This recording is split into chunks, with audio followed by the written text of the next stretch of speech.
Matthew 7. Straight is the gate, and narrow is the way which leadeth unto life, and few there be that find it.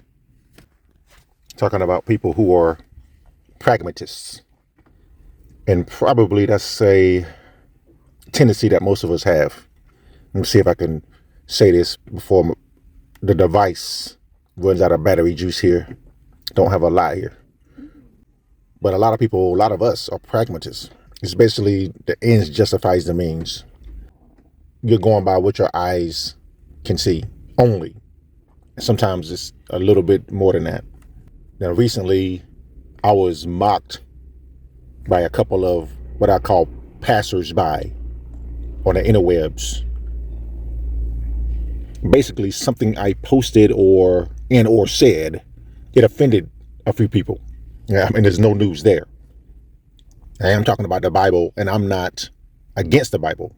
I'm speaking up for the Bible. I'm preaching the Bible. I believe it all the way to the wall. Just that alone, you're going to offend some people. So something I was teaching or preaching made somebody angry, made a few people make some comments in reaction or response to me. And basically their go-to response was that I have too few followers to be taken seriously. And I understand that most people in this life have that kind of outlook. They feel like the number of folks that are following or subscribing to you, that is the number or amount of quote unquote fans that you have, that's an indicator of success. But now I have a few questions for you if you agree with that kind of outlook. What kind of outlook am I talking about? The larger or the more popular that you are, the more righteous and better that you are. That's the outlook I'm talking about. But the first question I have is, at one point, the most popular and the most followed persons that you know about, that you've ever heard of, were unknown or nobodies, as you might call them. So you're saying basically they were trash before then, until people knew about them.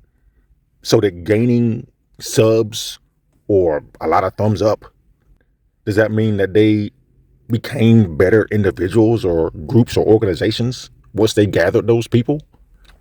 Or let me cut to the bottom line and phrase it this way.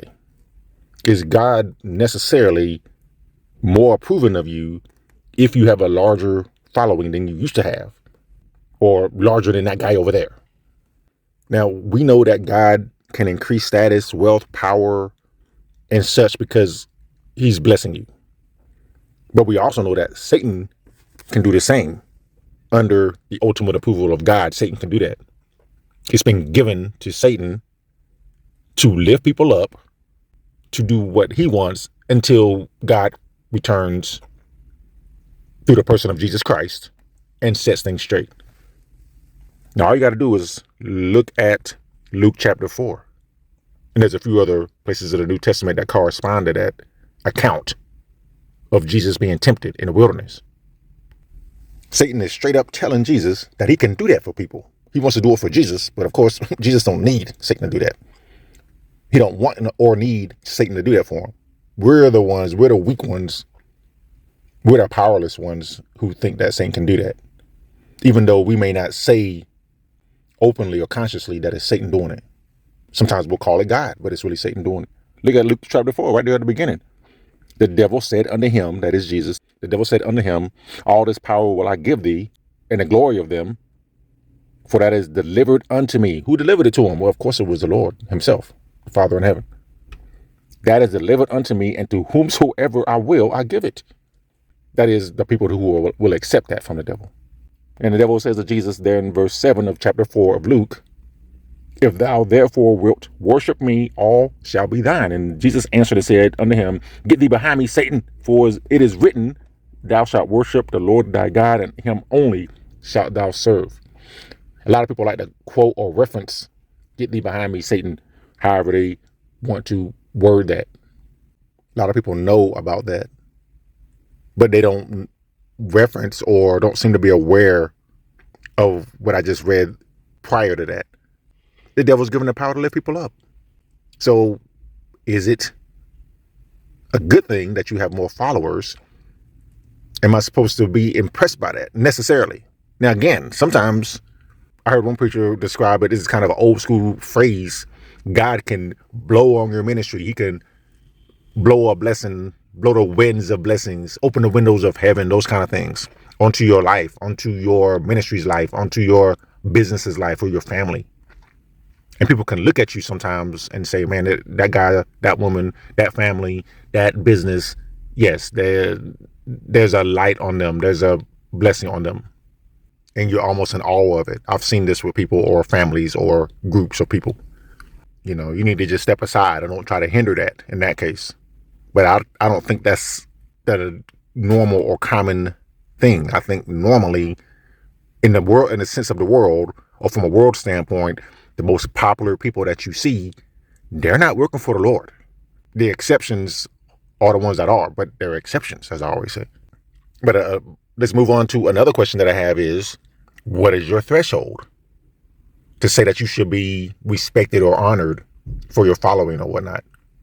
You know, back in maybe 2021, there were two online ministries who were going at one another. And the internet, as I've said before, as you know already, it's following what you do, it's listening to you, it's watching you. The internet knows what I post. It knows to put Bible-related stuff before me. So because of recommendations from my browsing history, as they'll call it, I came upon this pastor/preacher, and he has about 600,000 subs on YouTube. It might be more now, but we're talking about going on 3 or 4 years now. This instance that I'm talking about. But at that time, he had about 600K subs on YouTube and just as many or maybe twice as many on Facebook. And those are the two main places where you'll get what we call followers. Now, this man with all these subs or followers was challenged on this theology by many people, including me. In my mind, I could see he was off. Okay. I know he's off from his Bible knowledge and what he believes from the book. And he's somebody that it seems like you can't really challenge him about it. What we call teachable. He don't seem very teachable. So I wasn't going to make a video, at least not up to now. I've never really addressed him because it's so much else to talk about. But I watched or listened to a few of his messages, his videos, and I could very quickly discern that even though he's very popular and a charming guy, some people would say he's a good looking guy, he's a good talker, as I call it, he's not somebody that I was going to follow or respect when it comes to Bible doctrine. There's just no way. But he has all these people holding him up on and offline. And usually people like that, once I see, okay, he's not somebody, I don't even need to hang around him so I can pick apart what he's saying. You just need to get away from people like that. So before I got away from his videos so I could spend my time more wisely,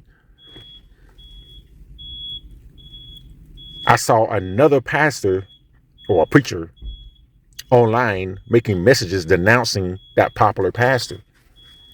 Now, this second guy that was denouncing him has about 5,000 followers on YouTube. And once the 600K guy got wind of this 5K guy punching up at him, he started throwing little verbal shots in his own videos, which is kind of strange because once you get that many people following you, you're going to have a lot of people trying to come at you, big and small, mostly smaller than you. Now, it was always strange that he kind of picked this one guy out to respond to him because most people, he didn't even respond to them. But what he did say, which kind of relates to what I just said, what the 600K guy did say was essentially, this guy with 5,000 subscribers is not on my level to even be talking about me or trying to get me to debate him or whatever he wants from me. Okay, so the 5,000 guy took offense when he found out about that. Oh, I'm not on his level, huh? Who does this guy think he is with his error-filled doctrine?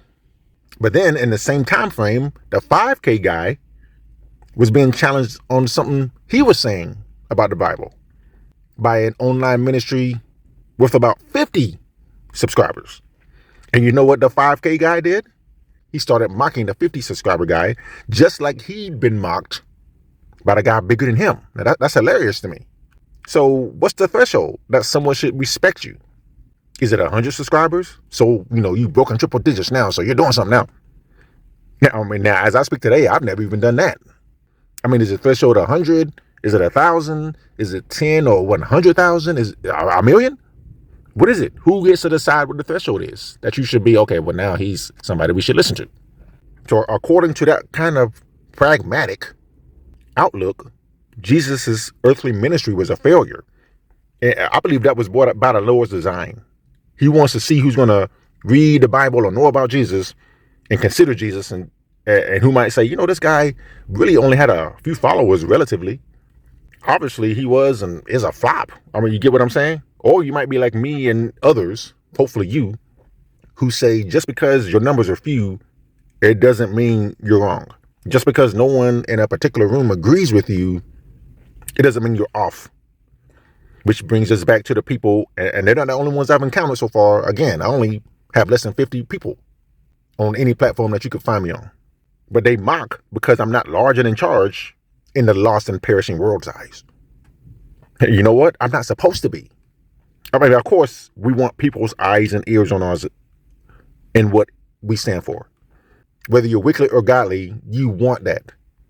Of course, I want influence and approval when I'm in the flesh, that is. But when I'm just focused on the Lord and what he wants me to do for his sake, the want or need for worldly accolades goes dim, even from other believers. That doesn't matter once I just concentrate on what the Lord wants. It just fades away. I just want to be in that kind of mind. I want to be of a mind that I just do it because it's right before the Lord. And anything else that comes behind that is just a detail. You remember Gideon in the book of Judges? He actually, that is the Lord actually reduces the number of people that are following Gideon because he wants to display to those people and to us now who are looking back at that. He wants us all to see it's not about how many people you got following you. Look at Judges chapter 7 and look at verse 4 right there. The Lord said unto Gideon, the people are yet too many. Bring them down to the water. I'll try them for thee there. And a lot of people like to concentrate on the method that the Lord used to reduce those numbers that were following Gideon. Did you get on your knees and lap the water up? Did you put it in your hands or did you put your face in the water, basically? But that's just a detail of the account there. The basic or bottom line, the point of it is the Lord is showing us just because there's a lot of you, just because you're big and strong in the world's eyes, that doesn't mean you're on my side. Doesn't mean that it's good. It's all good.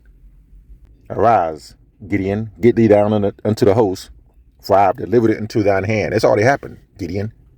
Even though there's only a few of you now, I've reduced your numbers. I've taken a fraction of you, and I'm still going to have you win. It's really my victory, Gideon, not yours. It's not theirs. And we can bring that right up to right now. Even if I'm by myself in front of a multitude, if the Lord's with me, I'm in the majority. But one other thing that quickly comes to mind is David and Goliath. Everybody knows about David and Goliath. Reprobates, lost people, wicked people know about David and Goliath. They like to talk about that. They like to reference it and mock it and make versions of that story. But what is the story about? It's about a small person taking out a giant with what looks like pitiful means, but the Lord is with him.